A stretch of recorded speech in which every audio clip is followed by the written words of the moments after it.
Today's episode is Are You a Slave? We're going to talk about the fundamentals of economic servitude. Kind of going to get a little deep, but I think this is appropriate because I want to point out what I found in my own studies and my own research is that what we're dealing with here in the so-called United States of America when it comes to economics is nothing new.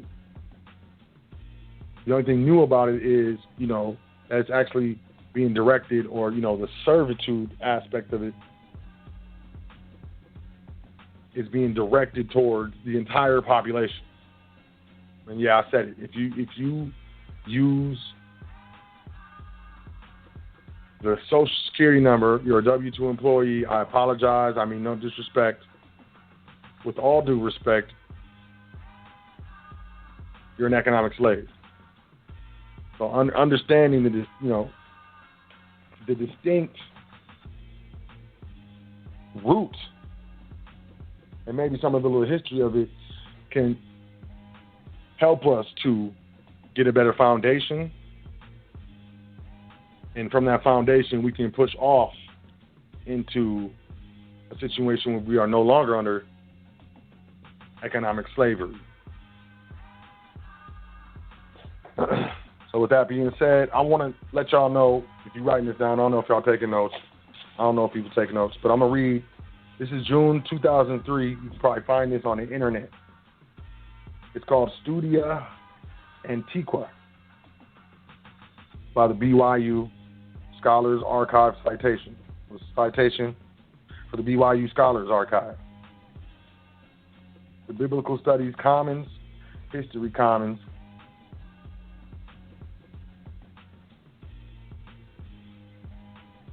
All right, since I'm going to get into this, what I'm going to do is I'm going to try to take this kind of slow. We're going to go over. I'm going to go over today. I already know I'm going to go over today. So, name of this is called Slave Systems of the Old Testament and the American South, a study in contrasts. All right. So I got this from where did I get this from? Like I said, the BYU is by Nathan Anderson. Slave Systems of the Old Testament, the American South, a study in contrast.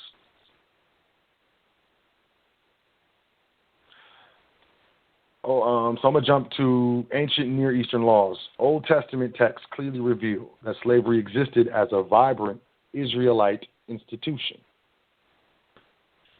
I'm not getting into politics. I ain't getting into none of that. I'm just reading. I'm reading. I didn't even write this. I don't get down like that. It is what it is. That's one of my main sayings. Let me start again. Old Testament texts clearly reveal that slavery existed as a vibrant Israelite institution. The Code of the Covenant, which is found in Exodus 21 through 22, the Holiness Code, Leviticus 25, and the Deuteronomic Code in Deuteronomy 15 collectively provide much of what modern scholars know and understand regarding the legal rules and regulations of slavery in biblical society. These texts, however, fail to adequately explain where the slave tradition in the Old Testament originated. Considering that the Israelites viewed themselves as the subject of harsh Egyptian servitude, it is somewhat surprising that slavery existed as such a dominant aspect of Israel's society. What factors contributed to this irony? How was the institution of slavery transposed from a harsh institution into a societal norm? Many scholars suggest that the slave traditions of neighboring ancient Near Eastern societies may have significantly influenced the conception of slavery in ancient Israel. Thus, before the Southern and Old Testament systems of slavery can be effectively compared, it may be helpful to identify how ancient Near Eastern slave laws influenced the sources, legal status, and treatment of slaves in the Old Testament. Much of what modern scholars know regarding the laws of ancient Near Eastern societies comes from ancient law codes, which one scholar described as academic treatises on law expressed in casuistic form, rather than the legislatively enacted legal codes familiar to the contemporary society. Another scholar referred to them as an enumeration of case decisions around a series of themes which propose of serving as a guide to judges.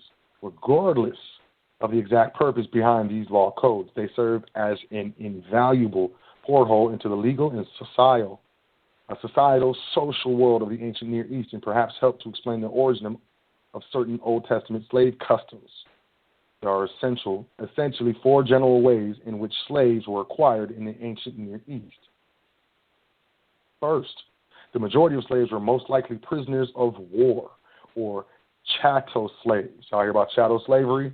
Prisoners of war, who were carried back to the capturing nation to work manual labor. And this is, I've heard Yusuf has talked about this, and people will say, well, how am I entitled to slavery on my own land? Well, there's different jurisdictions. There's a commercial jurisdiction, and then there's a natural jurisdiction, or a contract jurisdiction, or a common law jurisdiction, or what have you. What you need to understand is common law jurisdiction was brought to this land from England. So the only thing we're dealing with common law is the common law right to contract unlimited. So even though you can potentially be on your own land, you can be brought into a certain, quote, district.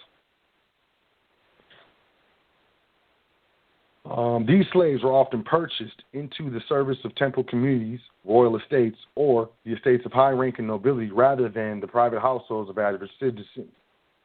Such may have been the case with Joseph, who was sold by the Midianites to Potiphar in Egypt. Foreign slaves used to replenish the slave labor supply during times of peace were often granted different rights and privileges than native slaves. The second source of slaves was that of a debt slave. Debt slavery was often limited by a specific duration of anywhere from 3 to 50 years, as well by a general release for all slaves and their families. Westbrook asserts that where a debtor pledged himself or another in order to repay a debt, the creditor understood that the seller was under certain conditions, allowed to buy back or to redeem that property at the original price. A debt slave who had been redeemed was usually not exonerated from all liability, but merely became subordinate to a new creditor. Destitute and impoverished free men could sell themselves and sometimes their children into slavery during times of famine. Enslavement for famine was similar to enslavement for debt, but was not always identical. The sale of a child in times of famine could always be regarded as a sale made under duress, with the price being a debt. Sometimes, however, there was no price. Rather, free persons gave their children or themselves into slavery in return for being kept alive until the famine was over.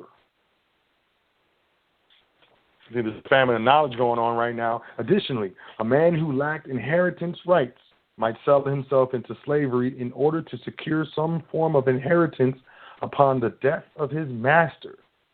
In Neo-Babylonian documents and Aramaic papyri of the 5th century BC from Egypt, slaves were sometimes freed with the stipulation that they continued to serve the master or provide him with food as long as he was alive. Third, an individual can be born into slavery. Such slaves could have been the offspring of a union of the master and slave or of slaves. For example, the Code of Hammurabi provides that a child born to a slave woman and fathered by a slave's master does not inherit with the master's freeborn children, but may be freed upon the master's death. Man, that's cold. Fourth, free persons could become enslaved by breaking the law. For example, the law code of Hammurabi provides that where a negligent farmer had managed to flood the whole district and did not have the means to compensate all his neighbors for their loss, the neighbors could sell the negligent farmer into servitude and divide the proceeds. This type of law was presumably an equitable remedy necessary to compensate the surrounding farmers for the man's breach of contract. You understand? You hear the word equity and the phrase breach of contract. Another example found in the Hittite laws states, if an overseer or a shepherd elopes with a free woman and does not bring the bride price for her, that he was legally obligated to pay, the woman becomes a slave for 3 years to the man who was legally entitled to receive the bride price. Additionally, according to the Sumerian law, the wife and children of a murderer who had been sentenced to death were also condemned to slavery. Generally, slaves in ancient Near East were chattels and could be sold, pledged, hired, given as gifts, inherited, and forfeited. However, some scholars assert that debt slaves and famine slaves were more protected from alienability than the ordinary chattel slaves due to their rights of redemption. Logically, if a debt slave was able to redeem himself, he must have been able to earn and hold some forms of property. Most likely, slaves in the ancient Near East were only permitted to hold property if their master took an interest in the slave. A master who had accepted the slave under the slave's debt repayment plan may have been more willing to allow the slave to accumulate property in order to hasten ultimate satisfaction of the debt. Many reasons why a slave in ancient Near East would have been able to hold property. Because of the rights of redemption and law regarding the general release, slaves were often not slaves for life and therefore would have at some point in time the opportunity to re-enter society as free individuals. I'm seeing all types of parallels in this genre. Some scholars even argue that such slaves could serve as witnesses and parties in legal proceedings. Just because, slaves can serve as witnesses and parties, defendant or plaintiff in legal proceedings. Is this starting to sound familiar? It is to me, man. However, it is important to note that even though an ancient Near Eastern slave could mortgage, buy, sell their property, they could not mortgage, buy, sell themselves. They remained the property of their masters, at whose whim they could be deprived of their property and influence. Many ancient Near East laws dealt with the issue of fugitive slaves. Flight was a social phenomenon. In the case of slaves, countermeasures were directed both against the slave himself and against third parties from whom he might seek assistance refuge. So-called gurus getting popped off. Let me see. Modern scholars suggest 3 source divisions of ancient Israelite slavery: chattel slaves, debt slaves, and forced slaves. First, the laws regarding the purchase of chattel slaves were different depending on whether the slaves were foreigners or Hebrews. Israelites were instructed that they could only purchase chattel slaves from foreigners. Hebrew slaves were never to be purchased in fee. God explained the reason for his policy. For the Israelites are my servants, which I brought forth out of the land of Egypt. They shall not be sold as bondmen. The Israelites, per God's scriptural instructions, believed that God was to be their master because he had redeemed them from their Egyptian masters. It was therefore contrary for any Hebrew to be the master of another Hebrew, in fee simple, absolute, when God, in fact, owned them. For unto me, the children of Israel are servants, Leviticus 25, verse 55. As a result of this public policy against Israelites owning Hebrew slaves in fee, the term of servitude for a Hebrew slave was limited to 6 years. A Hebrew master was to release his slave in the 7th year. Now, ever notice that everything on your credit after 7 years it falls off your credit report? Although such a practice may have been ideal, it makes sense that ancient Israel would frown upon extended periods of servitude for members of their own community, for Israel had experienced the shackles of extended servitude in Egypt for over 430 years. On the other hand, foreign slaves, unlike Hebrew slaves, could be owned forever. This is Leviticus chapter 25, verse 46. Although the law of the Jubilee, which provided for a general release of all slaves every 50th year, Leviticus 25, verse 10, seems on its face to apply to both foreigner and Hebrew alike. The Jubilee probably only applied to Hebrew slaves. Let me move forward.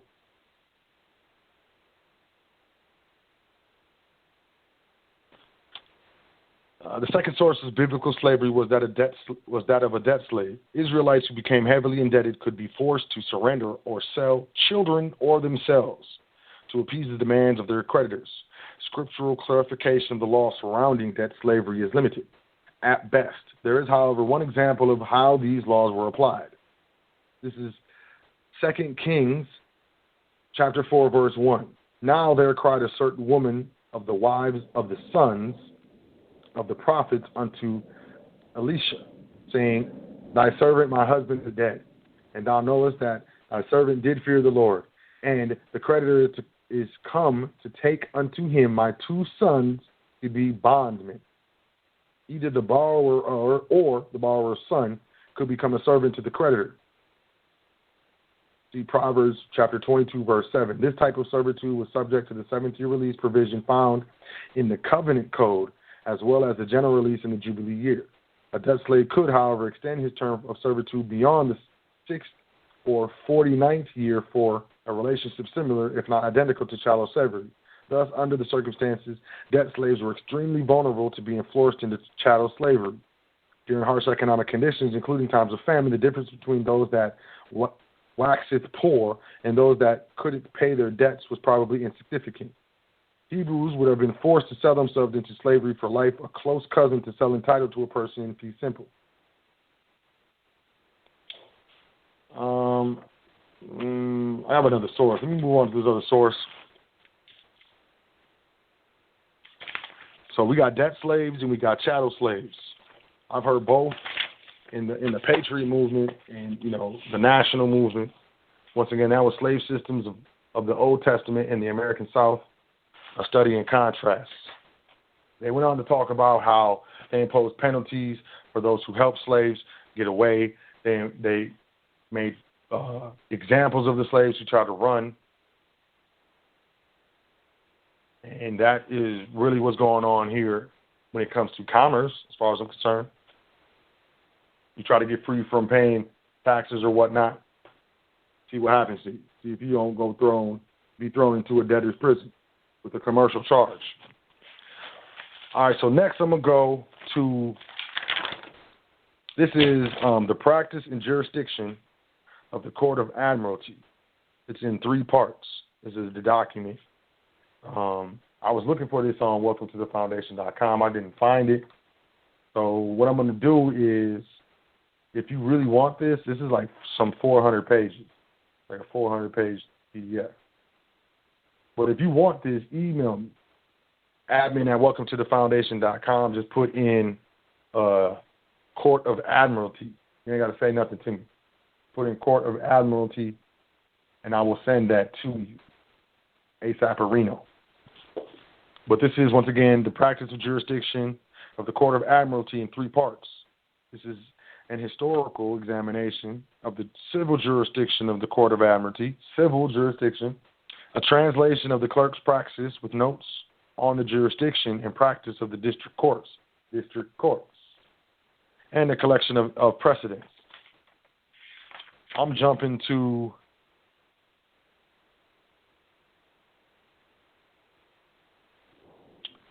how they're talking about compelling appearance in court. We ought also to have mentioned that Admiralty has an ancient and long recognized jurisdiction to decide between the part owners of a ship or vessel who differ among themselves about the policy or advantage of sending her on a particular voyage. Now, you got to understand, you have a ship or a vessel that's in the currents of commerce right now. You may have several, and this is how it's looked at when it comes to admiralty and when it comes to commercial transaction and commercial jurisdiction.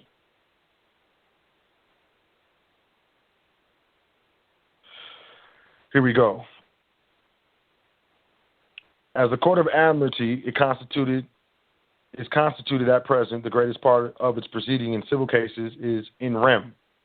Indeed, it was not long ago held that it had no jurisdiction in personam. So they only have in rem jurisdiction. So they only have jurisdiction over things. In personam, they don't have jurisdiction over people, humans.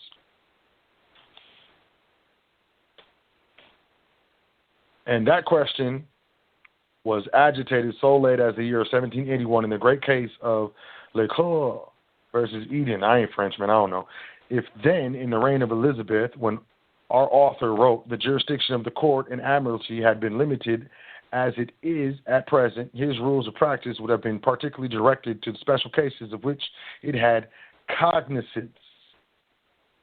Cognizance is another word for jurisdiction, especially when you get into these older, documents with regards to law. They have different, words that they use that are archaic, but they have similes in, current legalese and structure. So cognizance, would be, and that's spelled with a Z, not a S, and particularly to proceedings in rem, whereas the modern subjects of admiralty jurisdiction, bottomry, salvage, and mariner's wages are not even mentioned, and only a single chapter or title relates to those proceedings, which may properly be said to be in rem, for we cannot call by that name an attachment of property for the mere purpose of compelling the appearance of the defendant on which the plaintiff does not claim any right of ownership or lien, as is in the case of suit of bottomry, bond, or seaman's wages. Now, look, to me, what that's saying is when you're dealing with certain jurisdictions, when you're dealing with servitude and slavery, there are certain debt instruments or bottomry instruments that are used to, evidence this type of specific arrangement. And in these types of arrangements, they can, by that name, an attachment of property for the mere purpose of compelling the appearance of a defendant on which the plaintiff does not claim any right of ownership or lien in this case of suit. Bottom line is, especially if it's the state, if you're claiming that birth certificate, that's a certificate of indebtedness. That's a bond. That's a certificate. It acts as a certificate of indebtedness. And when you stand next to it or you stand for it, or when you understand with regards to that specific instrument,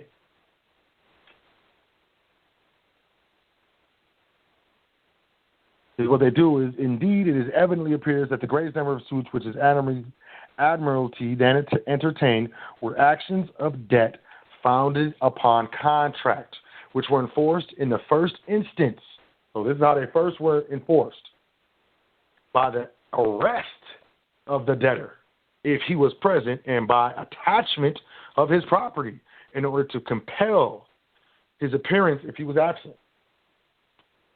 So this is there must exist a specific contract for them to have in personam jurisdiction, or to pursue a type of in personam jurisdiction that really stems from in rem jurisdiction, because they only have jurisdiction over the thing, that thing being the instrument of enslavement, which I would call the initial, the matrix instrument of enslavement, which would be the birth certificate. How does that certificate enslave you? I'm going to get to that in a second. In the south of Europe, the judges who had cognizance of commercial and maritime causes were denominated consuls, and the celebrated code by which they were directed was thence called the consulate of the sea. Those consuls were mere civil judges, unconnected with the military or feudal systems. Just like Article 1 judges are unconnected with the military judges, and they're unconnected with the Article 3 judges.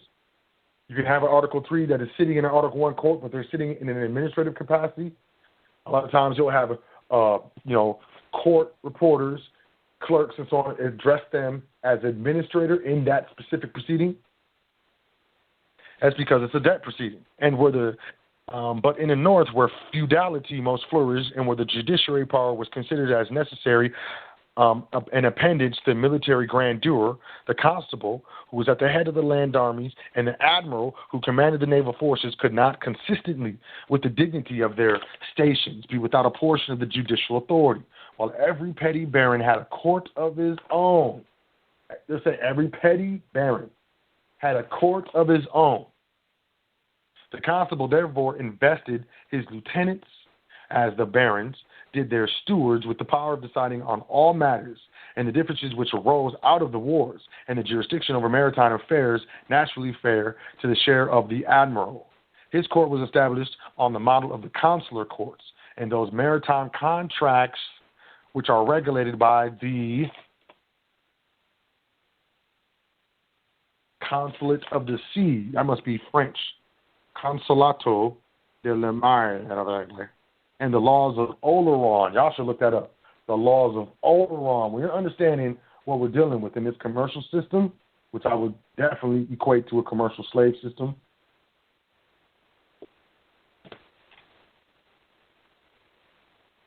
The laws of Oleron are, definitely something you need to be looking up, these different things. Of this fact, there is sufficient evidence to be found in the ancient records that are preserved in England in the Black Book of the Admiralty. I understand they got the Black Books of Admiralty, and then they're putting out Black Laws Dictionary.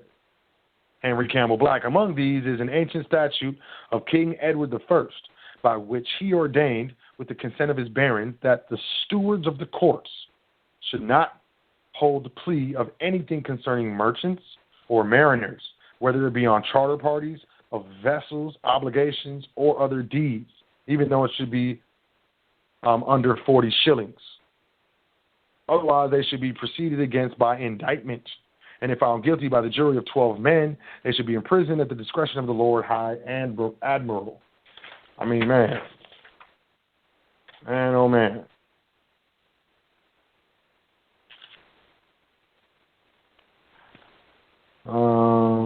Here we go. Sequestration, regularly speaking, is prohibited, yet goods may lawfully be attached in these cases. 1, if the defendant be suspected of flight, that is to say, if he does not possess sufficient real or personal property, otherwise not. Y'all know a flight risk is not that you're going to run and not go to court. When they say that you're a flight risk, it means that you do not possess sufficient real or personal property to satisfy the contractual or not the contractual, but the alleged commercial debt that goes along with the charge. Did y'all know that? 2, if he be suspected of embezzlement, and he is said to be so suspected, if his shop remains shut contrary to custom, if at the time he play at unlawful games, if he borrow money upon usurious interest. So if you're borrowing money upon usurious interest, what is usury? Usurious interest is, you ask me for $100, I say you got to pay me back $110. Who doesn't do that here? You don't borrow money to get a property. You don't borrow money to charge something on a credit card. We don't borrow money to buy vehicles. We don't understand that the things that we're doing are bringing us under this type of jurisdiction.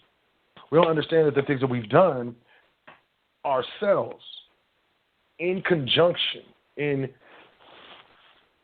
relation to the current evil genius economic system that is popping right now. We are slaves. The fundamentals of economic servitude is you do not control your labor. Number 1, do you do with your time and energy in exchange for so-called money what you want to do?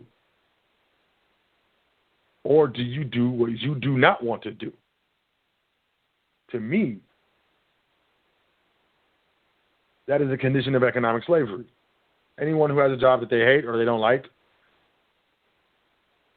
that you are under slavery of the economics or the economy of your household, of yourself. What is another condition of economic slavery? If you get paid and there's already money gone out of your money, that is a condition of a slave. If someone has control or something has control to take money from your wages that you earned exchanging your life, time, or labor, that is a condition of economic slavery. Most of us are suffering from condition of economic slavery. Most of us and our states are destroyed due to our ignorance. There are wealth eroding factors that we deal with every day. The first and foremost one is you are using the wrong entity to generate money or Federal Reserve notes for the benefit of you and your private family or private estate. You are using the entity that they put your name on in all capital letters so that you would feel a type of ownership to this entity and use it to do business. They put us in a specific educational system that does not teach us how to start our own businesses, how to work for ourselves. It teaches us how to do a specific task for someone else's business. That is a condition of economic slavery. When we are conditioned and taught to exchange our life and energy on this earth in the form of labor or Federal Reserve notes, and what we exchange for that currency are actual liabilities and things that we do not need, that is a condition of economic slavery.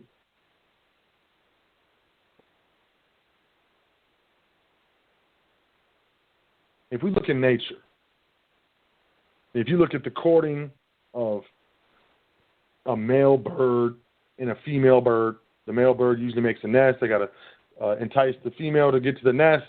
You know, if the female likes the nest, they'll mate with you. Birds, you know, most birds, they mate for life. Most animals mate for life. There's a lot of animals that don't, but there's a lot of animals that do. But if you don't have the wherewithal to develop an economic basis or foundation, you are going to have problems in your relationship, period.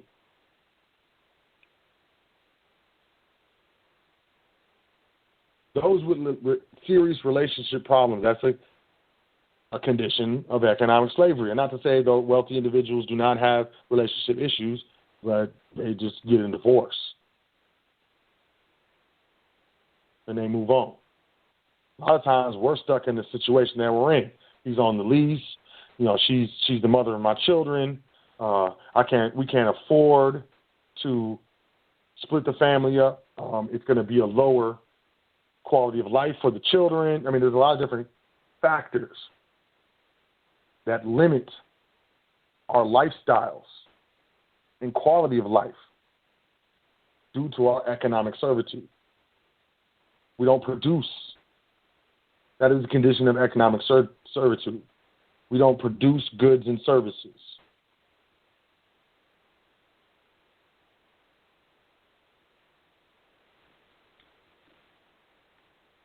Condition of economic servitude. Main thing is, bottom line, you are using the wrong entity to do business. I don't get involved with calling the debtor and all this B crap. You either have a private entity or a public entity, and you're using that to generate income for you and your family. That's it. Call it what you want. Tesquay, whatever. Is it public or is it private? Is it governed by legislation or is it governed by contracts? Now, if you want to get out of economic slavery, one of the fundamental things that you need to understand is you have to create a source of income outside of your 9-5. That doesn't necessarily mean quit your job.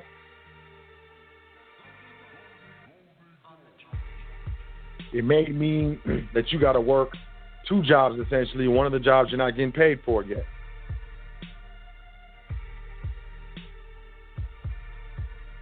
But my biggest thing with regards to what I do here on the foundation, So is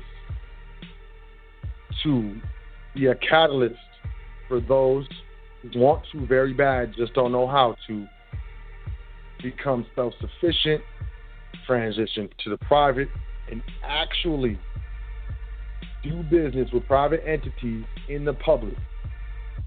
Not a hypothesis, not reading someone's story and thinking that's cool. I'm talking about actually doing it every single day. That's what trustee training is. If you'd like to know more about trustee training, email me, admin@welcometothefoundation.com. But in order to get out of the situation that we're in, we're going to have to make a sacrifice. Don't email me if you're not willing to make a sacrifice. I don't know what the sacrifice is going to be, but I know how it translates. Either way, it's going to be energetic. But it translates into so many different mediums. And a workman is worthy of their hire. I've done a lot of work to put together this curriculum. And don't disrespect me. Please don't disrespect me and don't disrespect yourself.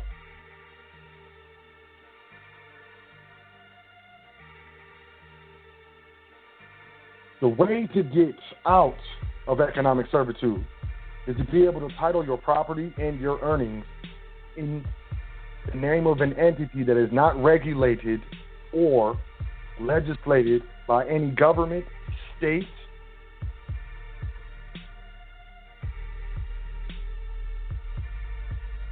or tribunal. The only way to do that is through contract. The world is run by contract. The Constitution is a contract. It's actually a contract indenture. That's why it has amendments to amend the contracts. There's treaties, contracts to enforce sanctions on different countries, contracts to do specific trade between different corporations, different countries. Contracts run the world.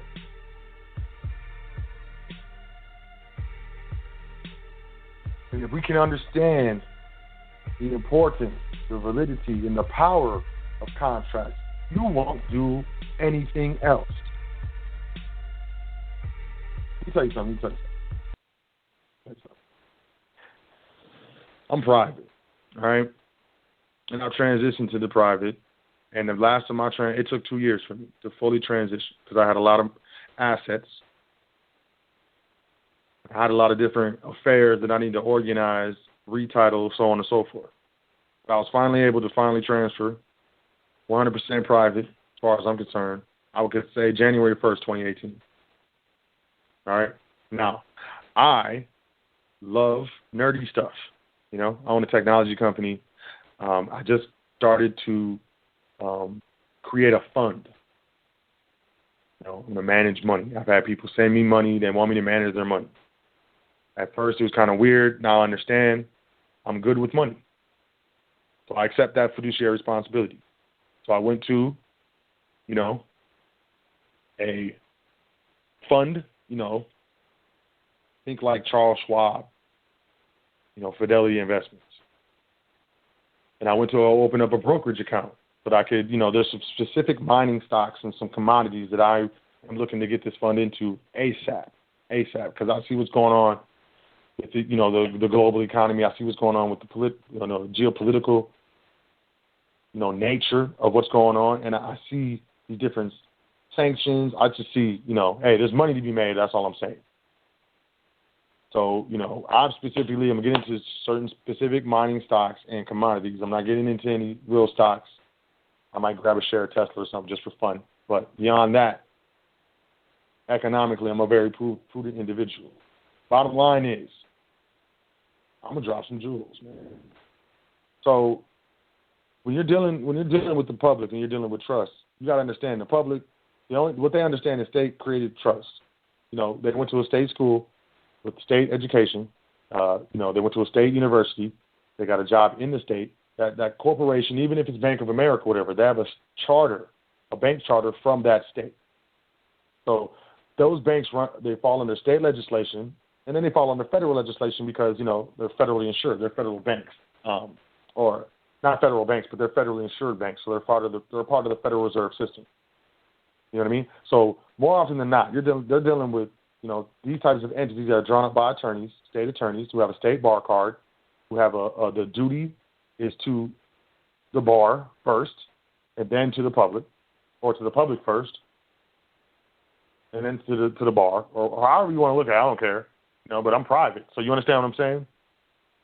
So I go in there, right, and I went in there like 4 different times because I don't know. I'm executing my fiduciary responsibility. I'm not getting involved in, controversy or nothing. I just need to get it done. And in a lot of situations, when you are private and you're looking to do things in the public, but privately, you're gonna have to be patient and be willing to try again, go back, whatever, get their car, deal with the same person, so I don't have to explain myself over and over again next time I come back. The bottom line, we were having an issue because they wanted the grantor. When you're dealing with the state, when you're dealing with the bank, when you're dealing with a lot of these entities, state created, trusts or trust agreements that are created by lawyers that fall under the legislation of the state. There's a grantor involved. They're grantor trusts or they're simple trusts. And they want the information of the grantor. They want the information of the trustees. And they want the information of the grantor. Well, the trust that we in the private administer is not a grantor trust. It's not a simple trust. So therefore, the grantor irrevocably grants the trust corpus and then walks away. Has nothing else to do with it. Has no rights, title, or interest in the trust thereafter at all, even the stuff that was granted in the trust in the first place. Doesn't matter. So the grantor doesn't matter. There's no way that the grantor be taxed back for, any, profits of the trust. And that's what they're looking at. A lot of times you got a living trust that's a grantor trust. It doesn't protect you, creditors. It just protects you from probate, Whereas, there's other protections for private, contract trusts. Nonetheless, they wanted the grantor, And they wanted the other trustees. They wanted the Social Security number, had the EIN of the trust, had the EIN and all that stuff. They wanted the grantor, and they were adamant. Now, look, I'm doing this fund, right? They were adamant. So, am I, because I'm under non-disclosure, am I just going to give up? Bottom line, what I did is the grantor and the other trustee is a trust, man, and it flew through, 100% through. Now, and then the other situation, who really goes back to a space 4 times to get the one thing done that they went there in the first place for? A lot of people would have been like, just sign me up, whatever, however, the easiest way to do it, and let me go. Well, that would not have been private. There's 100% liability on the private side. It's not the easy way out. But it's a requirement to extricate yourself from this economic servitude. Now, I'm just talking on the generation of your income. You were not created by the state of Texas, California, Washington, Maryland, Illinois, Montana, South Carolina, North Carolina, Georgia, Montana. You were not created by the state. You were not created by the federal government. You were created by the Creator, whatever you want to call him. He gave you, or she, gave you that energy, gave you that life. When you exchange that energy and that life, no one else should get paid. If you're going to do anything, you should do something charitable in the name of the Creator. And according to most religious texts, that's about 10%. But where it comes in is you are using their entity to do business in their commercial realm, in their commercial district. You are using their vessel. You are a bond servant for their vessel. What is that vessel? It is the birth certificate with the Social Security number. You can't change none of that. I want to see you go down and change the laws of your state taxes. I want to see you go and change the law of federal taxes for an individual. You can't. You are not in control. You are a slave.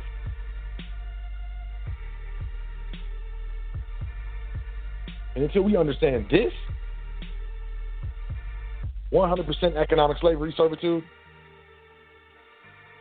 how long and how far it dates back in time, these 4 main types of slavery, we're really just talking about debt slavery and chattel slavery. You pick whichever one. Where a debt slave can be redeemed, we must redeem ourselves. We got 90 seconds left in the broadcast. Like I said, we're going to go over. If you are listening online, you need to call and you want to enjoy the rest of the show, You're going to want to call in. The number is 424-222-5250. You might want to do that now. Otherwise, when we start streaming, Nathaniel Nathan.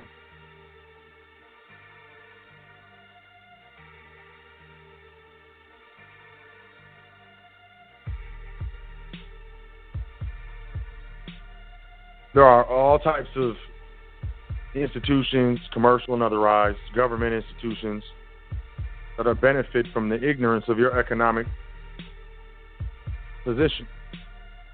Not only your position, like as far as money goes, but your position in the knowledge of not only your personal economics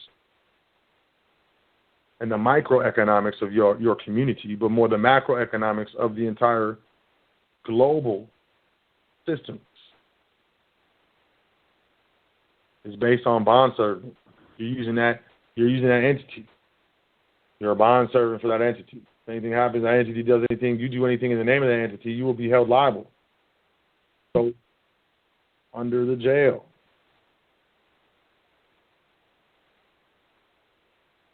Do not enter contracts or do business in that entity.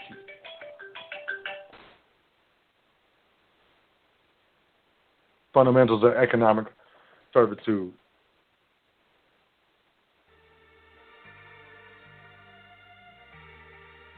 We streaming. You know what? I'm going to go to the phone lines. I want to know what y'all think. So anybody who's in the caller here, Q, you can press 1. You got any questions? You got a comment? I'll bring y'all in one by one. Hopefully I hit some nerves. Hopefully I offended you.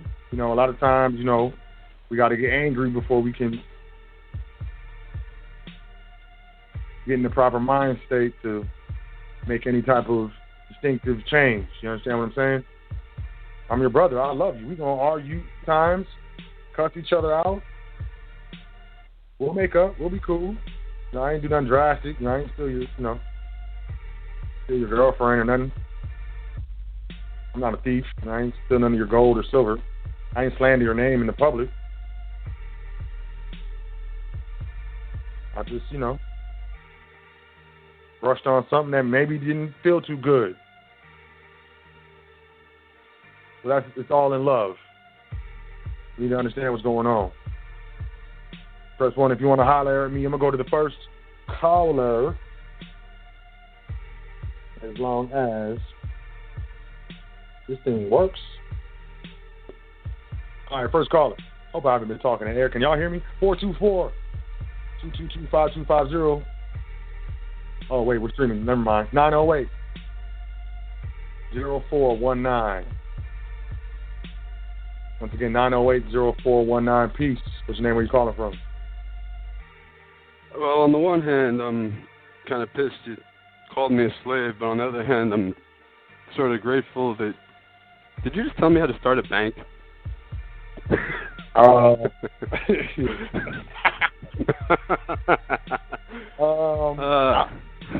Maybe. Maybe not. I don't know. I'm not sure. This is Jay. JB. How you doing? So, man, it's good to talk to you. How you doing?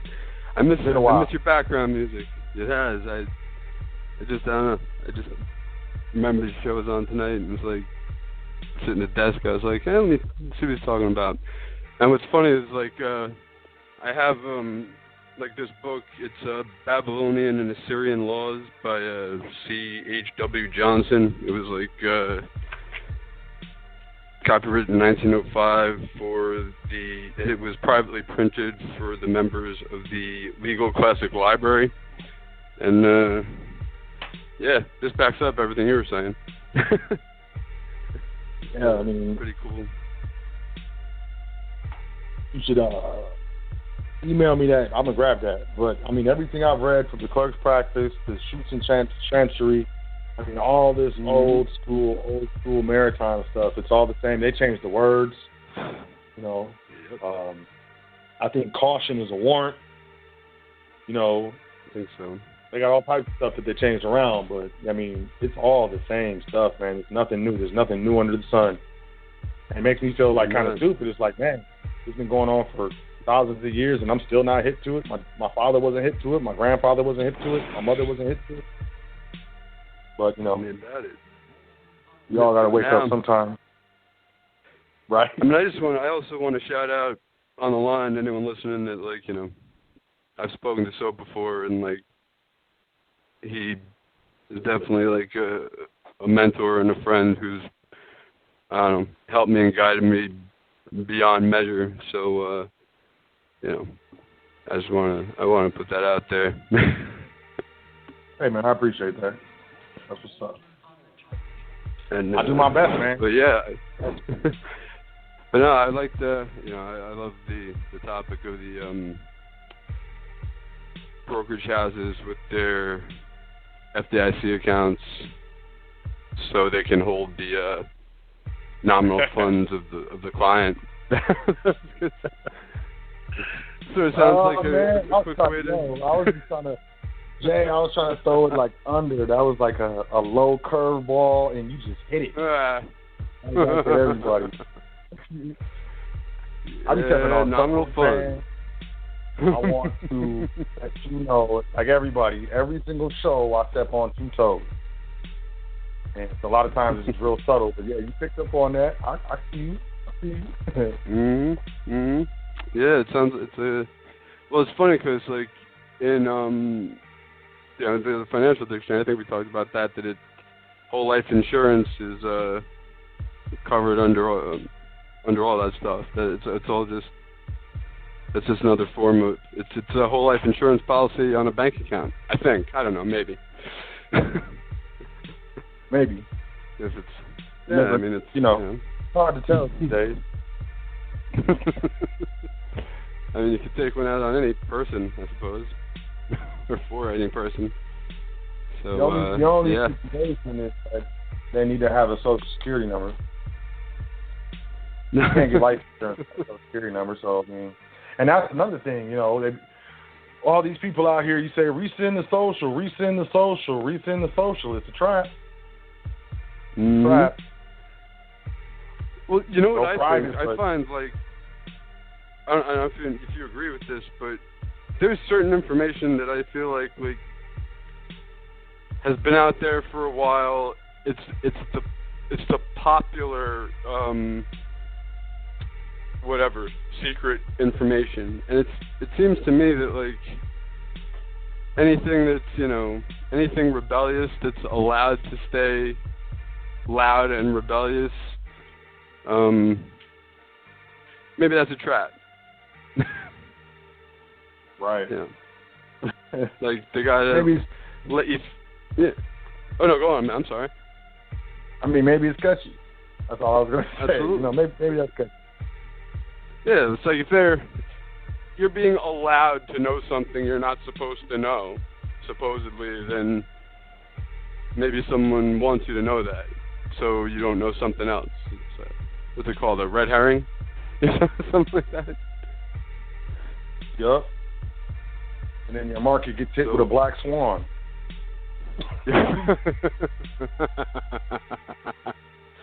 Oh my gosh. But yeah, I mean, I think I agree totally. I think a lot of this, I mean, a lot of the stuff that's out there is allowed to be out there for a reason, and the stuff you don't hear about it for a reason. And it's not even because I think so much, like, you know, to get it twisted with the public and the private and it being like, it's just that you don't hear about it because there's no, like, 1, 2, 3 step-by-step process that isn't personalized and tailored by somebody who, like, excuse my language, but understands what the fuck they're doing.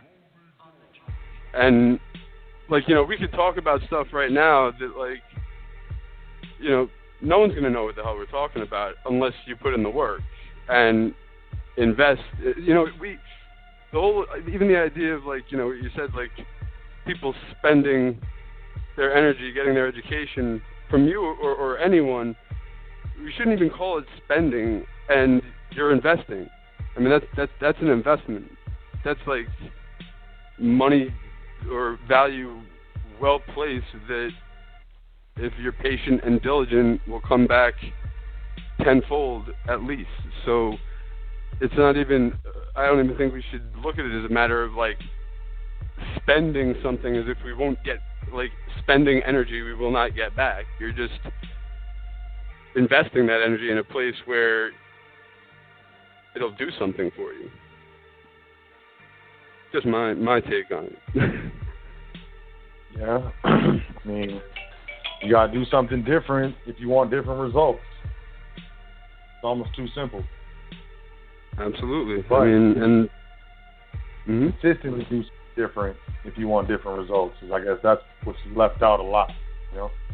Yes, absolutely. Well, it is. That's the thing. It is, well, and then you covered that about the responsibility, like the different lifestyle. It's like if you want all your rights, you take the responsibility that comes with those rights, and that responsibility is not punishment. Responsibility is like other people don't do it for you. Like, you know, you don't. Like, to be like, you know, everyone talks about the creditor or whatever. Well, the creditor or what? What's a creditor? The creditor's the boss, right? The creditor is the one running the company. So do you, as someone running a company, go into, like, you know, your subordinate's office every day and, like, I think, and ask them, hey, what are we doing and how do we do it? And, you know, when and, you know, can I do this and can I do that? Like, you'd never do that. So the company would go to shit. So then if you're going to take on the responsibility is that you got to know, like so it's saying, like you got to be able to walk into a financial institution or talk to them and speak their language, and then B, realize, like, if you guys aren't meant to do business together, not everyone's meant to do business together. It's business. So go someplace else.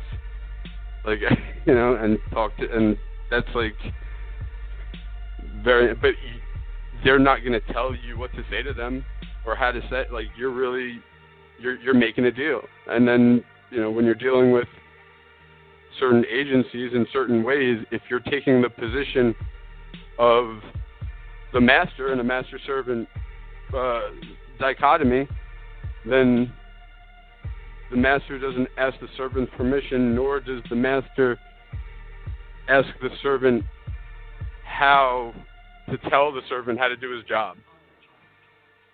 You know, you got to know those things. And, you know, but yeah, so absolutely, I did leave out the fact that it is a complete and utter change in lifestyle, and, you know, you probably won't stay friends with, like, in the same way with the same people you were friends with before, and it's a total change. But I mean, if it's worth it to you, it's worth it to you, and if it's not, I think that's fine too. I don't think it is for everyone. I don't think there's anything wrong with that, but I think everyone's not. Right. Not. But, you know, we live in a society where, like, everybody wants to be like everybody else, you know. So there's a certain type of, in my opinion, self-esteem issue that comes with, you know, someone doing something that you can't and people being able to emotionally handle that. So, you know, a lot of people aren't able to acknowledge that, hey, man, maybe this isn't for me. Maybe I should just back up and continue doing what I'm doing. You know, no hard feelings. You know, but it is what it is. Either way, in the process, you know, what those who are worthy, I guess, would be, for lack of a better word, they make it, and those who are not do not. So right. Well, it's like Yusuf always quotes, you know, many are called, few are chosen, and, like, that doesn't mean, in my opinion, that, like, you know, many are called by something external, and then few are chosen by that external caller. It means that many is almost everyone. You feel a calling in you to do something, and you either choose to accept that ultimate calling or you don't. And I think few people choose to do that because, like you just said, it's a lot of, you know, people want to be what everyone else looks like, but they don't want to do what the person they want to be if they're the person they want to be just by looking from the outside in, if they got there, they wouldn't necessarily want to do what it takes to be that person. Right. Like, you know, it's not, and I think that's like what people have to realize. Like, you don't, you know, if you don't want a job, it doesn't mean you're not going to work. It means you're going to work harder and all the time probably for the rest of your life, but on your terms. So, you know, you're at work 24/7 in a way, but you're not at a job that someone dictates to you and can take away from you or change at their whim. So it's like, you know, which do you want? I mean, and they're both, and like I said, I don't think either of them are better or worse than the other. I think that you know, I understand the feeling of, like, you know, security, or what you think is security, of having that steady paycheck and just going to one place, doing one thing, getting it, and then, I don't know, filling your time with other stuff. But for me, like, that other stuff I was filling my time with was never satisfying enough, and the remuneration I received for my time and energy never seemed quite adequate. So I chose what I chose. But at the same time, I know a lot of people who, it seems they very much enjoy what they fill their free time with, and they even seem to, you know, dig going to their job. And so, and that's good. We need all of this. Like, it all works together. Yeah. But I don't want to hog up the line all night. But I wanted to call in. I'd been on air for a while, and I wanted to just say thank you as always. And I love you, man. Hey, man, love you too, man. Appreciate you, man. Give me a call tomorrow, like the afternoon. Yeah, definitely. It's been a while. Definitely. All right, man. Talk to you soon. Right, thanks for calling me, man. Peace. Thank you. All right, I think this might be my sister. 347-0529. Peace. What's your name? Where you calling from? What's the deal? What's the deal? Peace community, peace kings and queens. It was a pleasure to hear from Brother Jeff just now. So I heard the mic drop. You threw so many people off guard tonight, because that's the same thing you've been saying for the past couple of shows. You know, are we cattle? Are we slaves? You know, and that thing just hit me, and I was like, see, Dad, he finally brought it. If you stepped on toes, and you know what, kings and queens, you needed that. Because sometimes you have to really get slapped in the face to understand what's really being said. Yes, we are all slaves to these 9 to 5, these 3 to 11s, these 4 to 12, whatever time shift you got. See, I keep telling everybody, fake it till you make it. You don't like your job? That's more the motivation to hurry up and get up out of them. Now, for the ones who don't, and you trying to get into private, you need to get some kind of funds together so you could get into private. See, I made the transition. All I got to do now is sit my lazy butt down at the computer and send you the stuff so you can send me my paperwork back. I did what I had to do because I can't do it anymore. I can't work for Uncle Sam, give him 45% of my money that I worked for, got beat up, dragged out, dogged out, slaved out, and I don't see it. Got paid today, I'm broke already. What is that about? I'm paying the bills. I'm paying Uncle Sam, the taxes. I'm paying all the other bills. That makes no sense, community. Now, for all of those who are still working and you still didn't get those 9 digits together because you want to buy that property, we keep saying, you have to man up. You have to woman up. You made that debt. You got to either clear that debt or get rid of that debt. Now, the thing about it is, we already know bankruptcies follow us up to 2 years, depending on what state you in. If you aged out the debt in most states, It's 6 years. Once you age it out, it's aged out. Don't pick up the phones and answer the people. Don't answer the mailbag. It's over. The debt has to be dismissed, people. The thing about it is now you have to figure out, do you want to keep working for people that are abusing you every day, disrespecting you, you hurting, back, foot, neck, whatever, or do you want to get into private and put the work in for yourself? See, I made the transition. I just got to get to the computer now and do the exchange, because this ain't it. I already told my coworkers, take a good look at me. Next year this time, y'all won't even see me. You will hear about Sister Yvette, but you won't see Sister Yvette. Like I told them, sister imparting systematic truth always.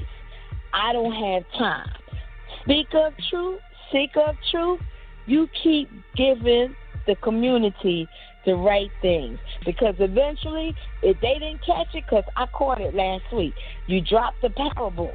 See, some people don't want you imparting the knowledge and the wisdom and the jewels. But see, what's ordained for you, what was created for you, and what was put before you was born is for you.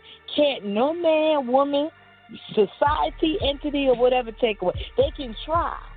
Because of your nature, because of the way you deal with people, the way you speak to people, the way you form your positions and your relationships, the ancestors always going to open the door. So if one person think they shut the door on you, surprise, it's two more that's waiting for you. Now, just like how you said, the community is growing because people are getting tired of being bamboozled, hoodwinked, played, suckered, and tricked. All of y'all that are out there thinking you're going to stop speak of truth, y'all better take a good look, because you might take him away from one area. Somebody's going to put him on a bigger platform, a greater platform, and a higher platform. For all of y'all that didn't catch the parable last week, time is growing very short, and you all ain't going to be able to reach out and touch them or interact with them. Catch yourselves, community, because the time is getting real short. They want to cut it down. They want to shut it down. We trying to keep it in the right perspective. All of y'all, if you're not in the right perspective, if you're not in, send your donations. Keep them in on the airwaves. Send the donations, because it is, as we say in public, it is a tax write-off, because if you read the foundation's name, it said the foundation. It is a tax write-off, for all of y'all don't know. My brother Sot, peace to you, the kings and the queens. Peace, community. Pick yourselves up. Pick up the pace. We about to get lost. Pick up the pace. Peace. Peace, sister. Thank you very much. Appreciate you. As always, coming in with the good vibes.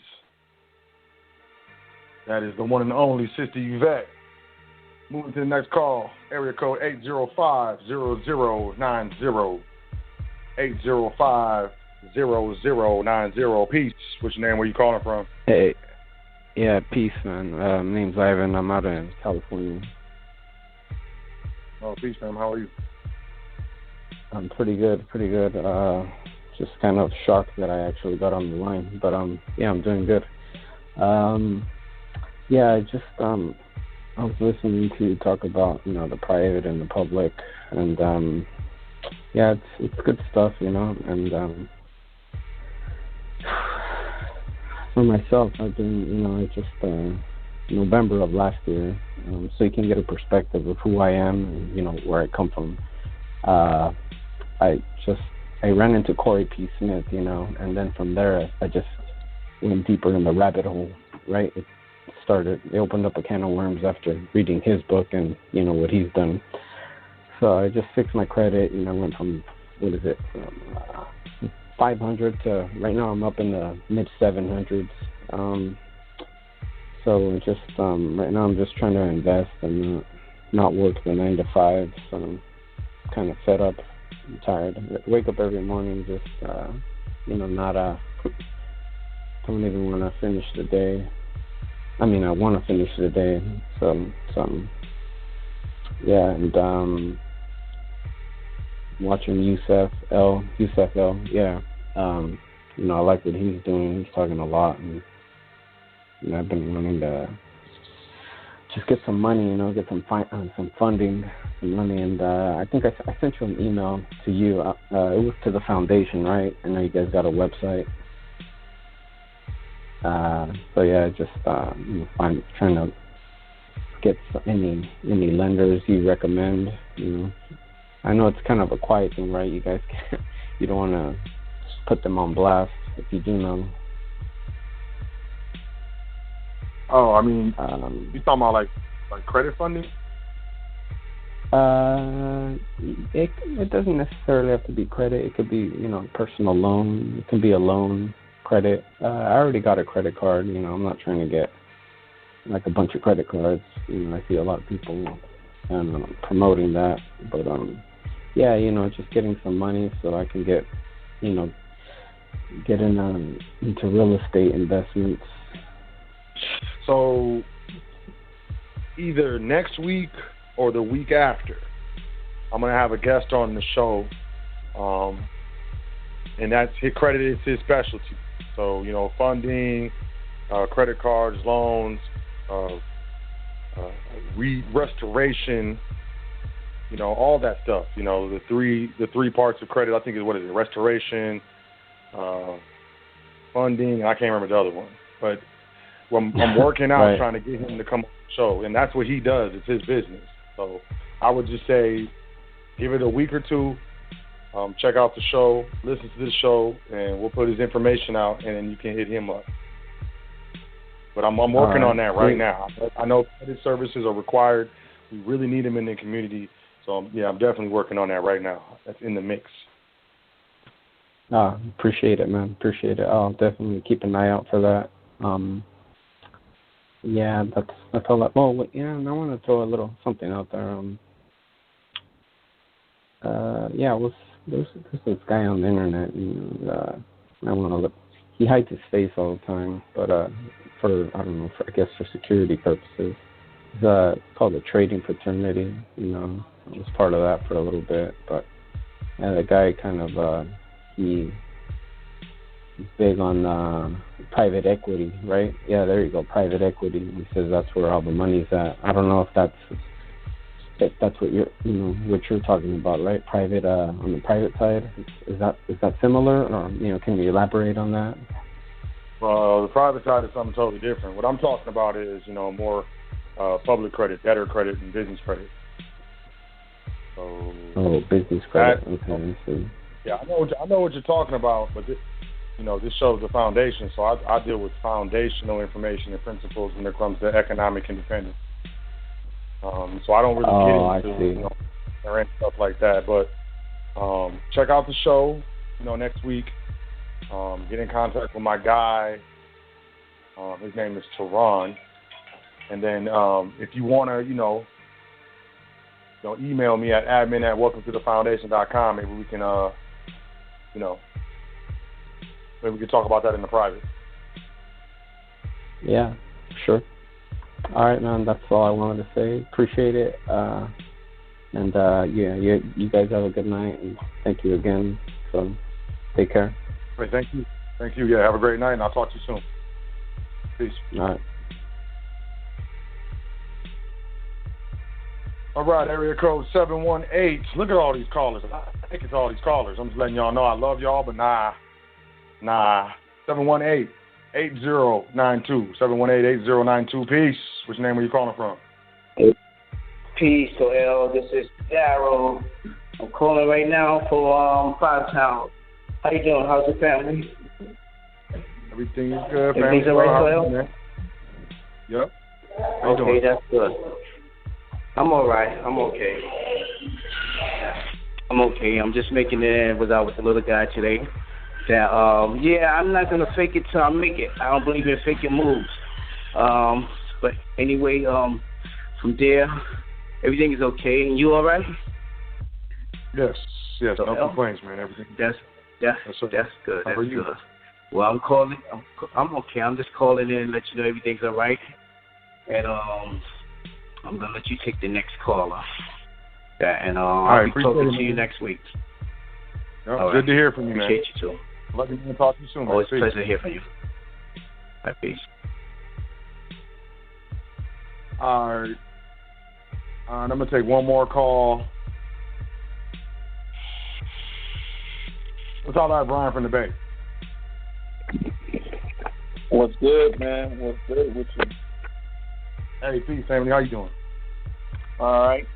The only thing I will say is, like you said, you got to realize that people got to realize that they are going to keep doing this because you don't want to take responsibility for yourself, So you got to take responsibility for what your whole purpose in life, because you don't let people tell you what to do in your house, but yeah, you'll let people tell you what to do when it comes to how to make your money.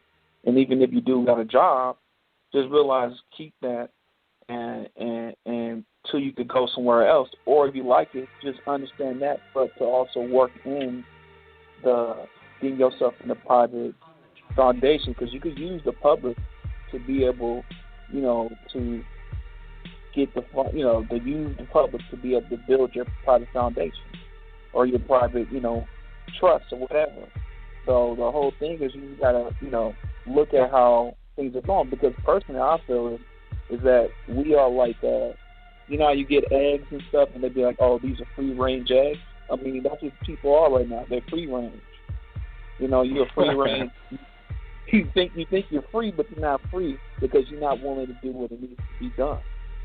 For example, some people need to start linking up with family members, or maybe you might have to set I want this car right now or something. Maybe you might want to stay with somebody in the house, maybe your family or something, because that's what I'm doing right now. I'm in a house that I have my mom here, and I'm just going to stay here until I could be able to make that move. That's the sacrifice I'm willing to make. And you just got to figure out what are you willing to do to get to that next level. If that means working that job, stay at that job, but understand that this ain't the end-all, be-all for you. Don't complain. Don't get angry. Just understand I'm going to use this to get to the next step. If that means working with people through contract, because you can work with somebody else, but you could contract with that person.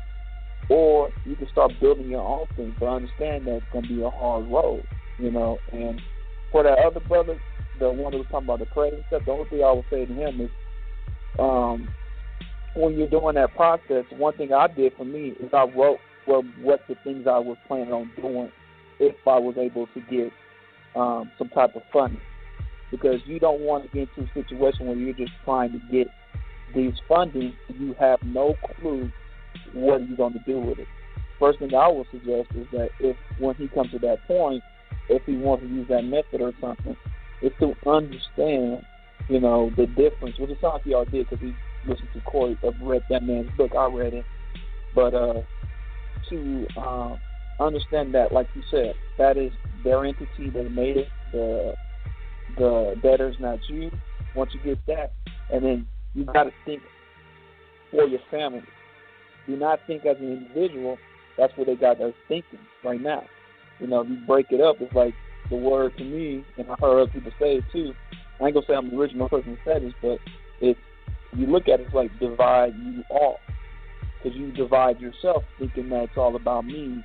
Well, all these other families, they roll as families. They might hate each other, they might dislike each other, but at the end of the day, they're working for that name and the blood that they have there.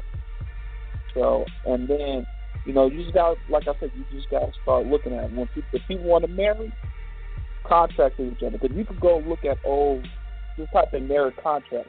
They've been doing this for years, but they don't teach you that in the public. I didn't know until I started looking into it, that people will make a contract with each other. The next you pick your wife and you agree to this, and it's become a legal document. So when they go to the courts don't even have nothing to do with it. They look at it and say, well, you guys already said what you wanted. Instead of letting them get in your pocket and use your energy. Because that's all people going to do. When you don't let them do it, they're going to take your energy because you don't know how to use it. You want to go party. You want to go kick it at the club instead of sitting here and making the moves you need to make. That's it, man. All right, man. Words of wisdom from the Bay Area. Appreciate you, man. I appreciate Thank you very man. much, man. Number love. You got that email with the tracking and everything? Yeah. I got you, Good, man. right? Don't worry.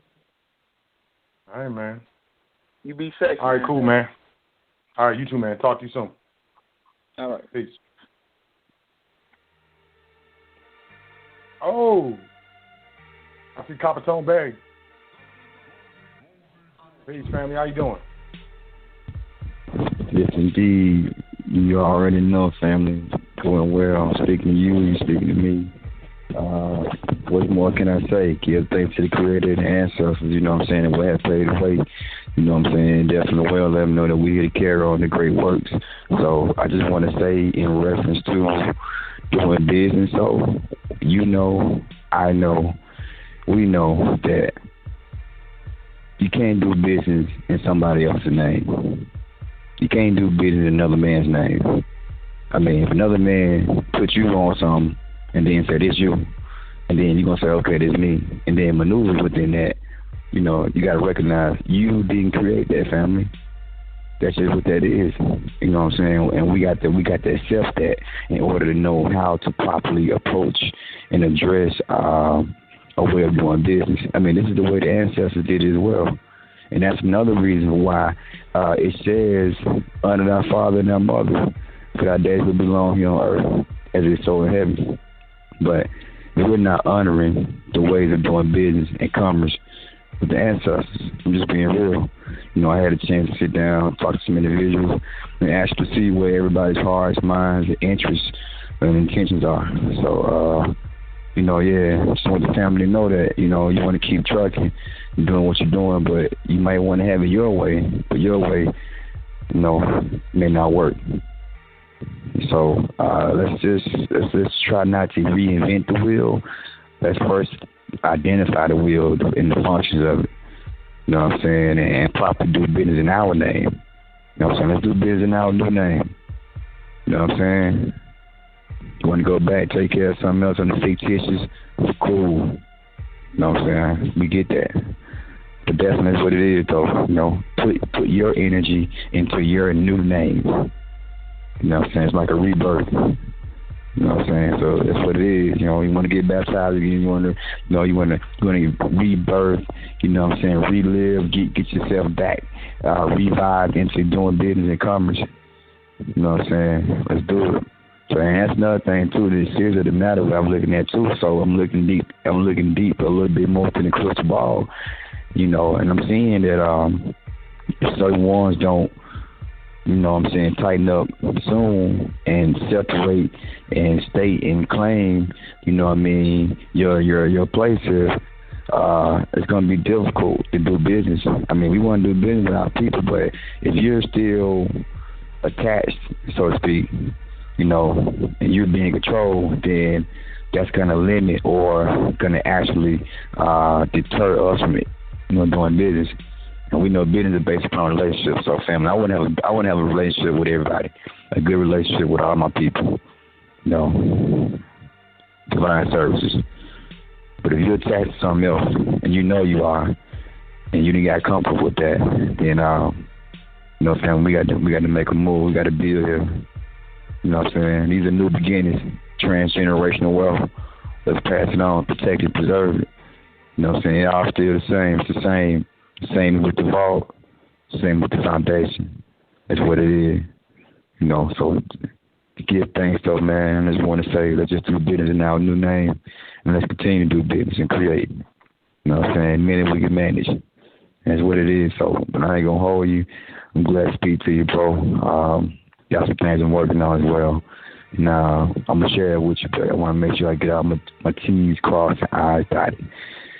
Yeah, and I'm here, you know what I'm saying? Yeah, I got you. About to pop in a little, looking over a little indenture now, getting familiar with some contracts, you know what I'm saying? I got you. Appreciate that, man. Yeah, I look forward to talking to you soon, man. And, yeah, you're right, man. Yes, sir. All new business, new game. And I'm with that. Yes, sir. Okay. All in, man. Appreciate you down. And I'll talk to you soon, family. Indeed. Peace. Peace to God.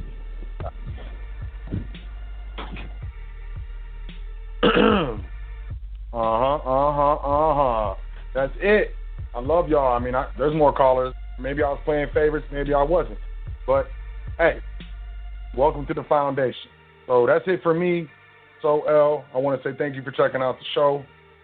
And, you know, as always, I want to leave you with this. The hardest person that you got to convince with regards to what you're going to do different in your life is yourself. Period. You're going to make excuses to why you shouldn't do it or why you're not worth it or why you don't have it in you or you're not good enough or I'm not smart enough or I don't know that or something like that. You need to dead all that stuff. In order to make a change, to make something different, you need to fight yourself and defeat yourself so that you can achieve. Because when you can defeat yourself, nothing that anyone says to you is going to matter if you know the truth. You can call me whatever you want. You're a loser.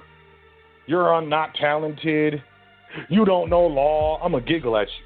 And I'm not going to engage because I know who I am and I know what I'm doing. But I've also taken risks. And some of them were not good risks.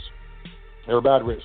But the majority of them, not only did I achieve what I was going out to get, but I learned something about myself. And I gained a measure of confidence every single time.